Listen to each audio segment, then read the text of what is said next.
I'm Dr. Orla Keane, a researcher in animal health based at the Teagasc Animal and Bioscience Department in Grange, County Meath. Many farmers are currently participating in the BEEP-S scheme, and in that scheme they may have selected Action 3, Faecal Egg Testing in adult suckler cows for liver fluke. This action has to be completed by the 1st of November, and so farmers may have collected samples or may currently be collecting samples for submission to a DAFM approved laboratory. The list of DAFM approved laboratories for this action are available on the DAFM website. It's really important when you get the results of this fecal egg testing that you discuss these results with your vet or advisor. So one of the most important things to bear in mind is that the fecal egg test is a snapshot at a particular point in time, and the results should be interpreted in conjunction with other information available from the farm. Liver fluke has a well-described life cycle with an intermediate host, the mud snail.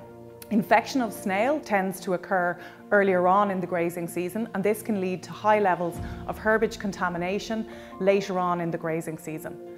This means that there is generally a seasonal pattern of infection, with infection occurring from autumn onwards. It is important to note that it takes 10 to 12 weeks for the liver fluke to mature and to start laying eggs, which can be detected in the dung.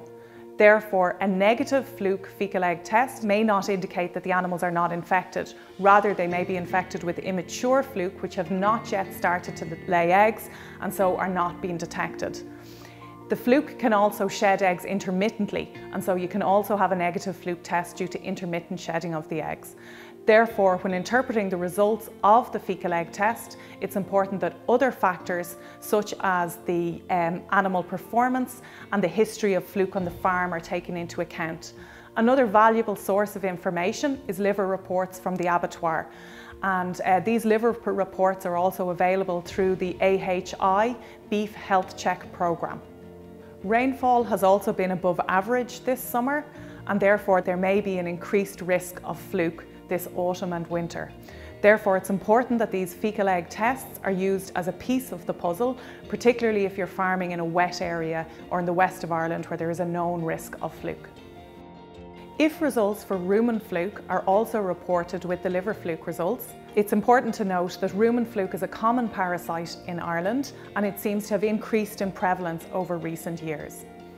It is the adult rumen fluke that lay eggs that will be detected in the dung, and in general these adult rumen fluke are very well tolerated and they're not a significant cause of disease. When disease associated with rumen fluke has been detected, it has generally been associated with immature fluke in the intestine, which do not shed eggs and will not be detected in the dung.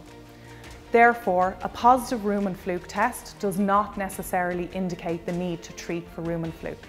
There is currently only one product reported to have efficacy against rumen fluke, and this product needs to be preserved to prevent the development of anthelminthic resistance. If you are concerned about rumen fluke in your herd, please consult your vet. Faecal egg counts are an important management tool, but they need to be interpreted in conjunction with other available information. Please speak to your vet or advisor about this action.